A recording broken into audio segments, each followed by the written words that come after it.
ఈ యాక్చువల్‌గా టైంలో? ఇది యాక్చువల్‌గా ఇది ఒక పొలిటికల్ థ్రిల్లర్ తీయదగిన సబ్జెక్ట్ అండి. సినిమా థ్రిల్లర్ డ్రామా అంటారా? హ్మ్. థ్రిల్లర్‌గానే ఉంటదిది. హ్మ్.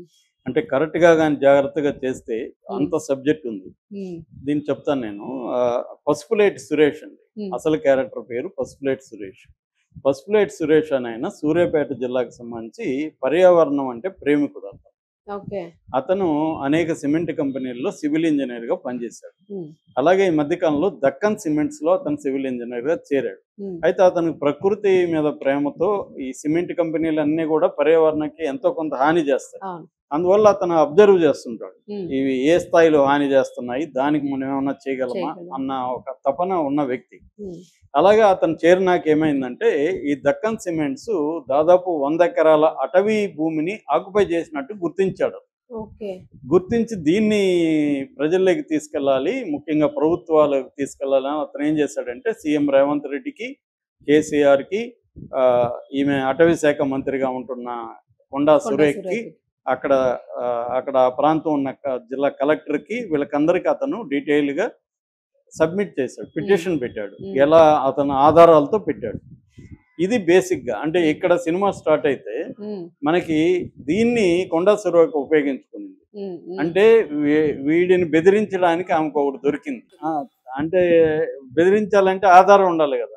సో, నువ్వు ఇలా అక్రమాలకు చేస్తున్నావు. నేను హ్మ్. అడిగిన డబ్బులు ఇయ్యకపోతే ఈ అక్రమాలని బయటికి తీసుకొస్తా అనేది ఇదంతా గూడా నేనేమి ఎంక్వైరీ చేసి చెప్పట్లేదు. హ్మ్. మీడియాలో వచ్చింది చెప్తున్నాను. ఇది హ్మ్. ఎంత నిజమనేది నాకు తెలీదు.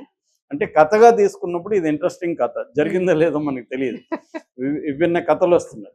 అందువల్ల నేను కమిట్ కాదలుచుకోను. ఎందుకంటే నేను ఇన్వెస్టిగేట్ చేసుంటే నేను ధైర్యంగా చెప్పొచ్చు. నేను అవును. పబ్లిక్ డొమైన్‌లో ఉన్నది చెప్తున్నా. అవును. కాకపోతే నాకిదొక స్టోరీగా ఇంట్రెస్టింగ్ అనిపిచ్చింది. హ్మ్. సో, ఈమెల్లి ఎందుకంటే హాలీవుడ్ మూవీస్ ఇలాంటివి చాలా 'పెలికాన్ బ్రీఫ్' ఇలాంటి చాలా సినిమాలొచ్చాయి. అవును. ఇట్లా అంటే ఎక్కడో జర్నలిస్టో, ఎక్కడో ఒక అనామకుడి దగ్గర స్టోరీ స్టార్ట్ అయ్యి అది ఎక్కడెక్కడికో ఎళ్తుందనమాట. హ్మ్. అలాగే ఉంది ఇది గూడా. సో, వీళ్ళేం చేశారంటే కొండా సురేఖ దగ్గర గతంలో పనిచేసిన సుమంత్ అని ఓఎస్‌డి.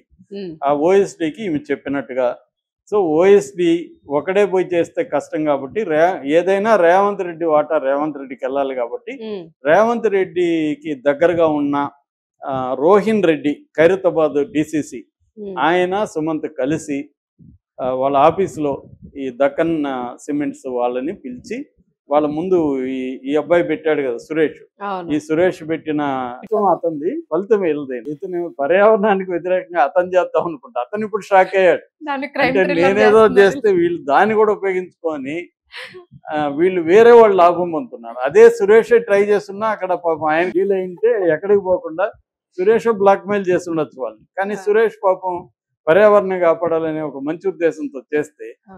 ఆ ఫైల్‌ని వీళ్ళేం చేశారు ఈ రోహన్ రెడ్డి అండ్ సుమంత్ సుమంత్. వీళ్ళిద్దరు వెళ్ళి దక్కన్ సిమెంట్స్ వాళ్ళని బ్లాక్మెయిల్ చేశారు. డబ్బులు గ్రేట్. కావాలని హ్మ్. వాళ్ళే తినకపోతే గంతో బెదిరించారు. ఇదే హ్మ్. ఆరోపణ. చాలా పెద్ద అది నిజమా స్టోరీనే. కాదో తెలీదు. సో, బెదిరిస్తే ఇదేమైపోయింది లీక్ అయిపోయింది. హ్మ్. ఎట్లా లీక్ అయిపోయిందంటే ఈ దక్కన్ సిమెంట్స్ వాళ్ళకి పొంగులేటి శ్రీనివాసరెడ్డి ఎవరో హ్మ్. తెలుసు. హ్మ్. వాళ్ళకి పోయి ఏమయ్యా మమ్మల్ని ఎలా బెదిరిస్తున్నారు అనేసరికి ఆయన రేవంత్ రెడ్డికి చెప్పడం. హ్మ్. అట్లా లీక్ అయిపోయి ఇదేమైపోయిందంటే ఇప్పుడు ఎప్పుడైతే పబ్లిక్ అయిపోయిందో హ్మ్. రేవంత్ రెడ్డికి పబ్లిక్ కాకుండా పొంగులేటి ఇన్వాల్వ్ కాకపోయింటే రేవంత్ రెడ్డి కూడా తన అనుచరుడే కదా ఎట్లాగో ఎవరి ఓటాలు వాళ్ళకి వస్తున్నాయని సైలెంట్గా ఉండే పిక్చర్ అవకాశం వేరేగా ఉండేది. ఉండేది. సో, ఎప్పుడైతే ఇది అయిపోయిందో వాళ్ళేం చేశారంటే రేవంత్ రెడ్డి ఈ సుమంత్‌ని అరెస్ట్ చేయమని పోలీసులను పంపించారు. వీళ్ళు హ్మ్. మామూలుగానే మన పోలీసులు ఎట్లా ఉంటారు, అర్ధరాత్రులు లేకపోతే అవునవును. తెల్లవారుజాములనే వెళ్తారు కాబట్టి అలాగే మఫ్టీలో వెళ్ళారు. హ్మ్. మఫ్టీలో వెళ్ళినప్పుడు అక్కడ కొండా సురేఖ కూతురు సుష్మిత ఆమె రంగంలోకి దిగి హ్మ్. అడ్డుకునింది. హ్మ్. ఒక పక్క అడ్డుకొని వాళ్ళతో ఆర్గ్యూ చేస్తుంది. అసలు మీరెవరు? మీ ఐడీ కార్డులేంటి? అని దబాయించి మాట్లాడుతుంది. హ్మ్. ఈ లోపల సుమంత్, కొండా సురేఖ కార్‌లో బయటికెళ్ళిపోయారనేది వార్త. సో, అలా అంటే కొండా సురేఖ ఆహ్, తన మనుషుల ద్వారా అట్లాగే రేవంత్ రెడ్డి మనిషిని పెట్టుకొని వీళ్ళొక డీల్ చేద్దామని ఉపయోగించుకున్నారు. హ్మ్. ఆ డీల్ బెడిసి కొట్టింది. బెడిసి కొట్టే కాడికి ఇతన్ని అరెస్ట్ చేయాలని ఒక డ్రామాకి తెరలేపారు. హ్మ్. ఆ డ్రామాని సుస్మిత అడ్డుకునింది.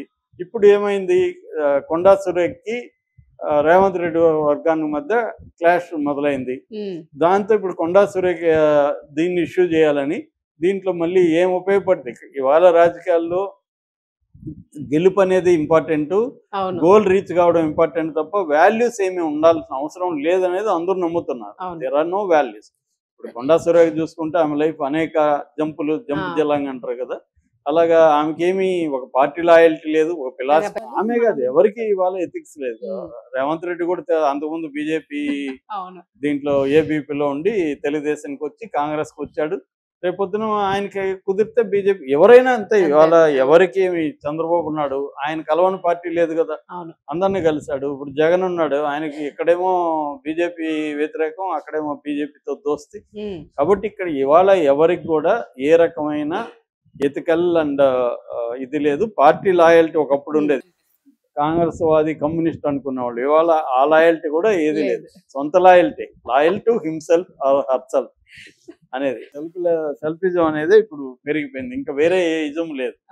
సో అలాగా ఈమె కూడా ఇచ్చేసింది. దాంతో ఇప్పుడు ఈమె దీన్ని పబ్లిక్ అయిపోయింది. ఎప్పుడైతే పోలీసులు వచ్చారో ఇష్యూ పబ్లిక్ అయిపోయింది కాబట్టి ఆమె రంగంలో దిగింది. ఆమె రంగంలో దిగినప్పుడు ఈ ఆమె సుష్మిత మాట్లాడేసింది, వీడియోలంతా బయటకు వచ్చేసి. ఆమె ఇతని మీద కూడా, రోహిన్ రెడ్డి మీద కూడా గన్న ఇది అన్నాడు, మావాడు తప్పు లేదని వీళ్ళు ఇంకా అటు వెళ్ళిపోదాం అనుకున్నాడు. ఎప్పుడైతే సుష్మిత ఓపెన్ అప్ అయిపోయి మాట్లాడిందో, డైరెక్ట్ గా రేవంత్ రెడ్డి పేరు తీసిందో, ఆమె ఒక సీజన్డ్ పొలిటీషియన్ లాగా మాట్లాడకుండా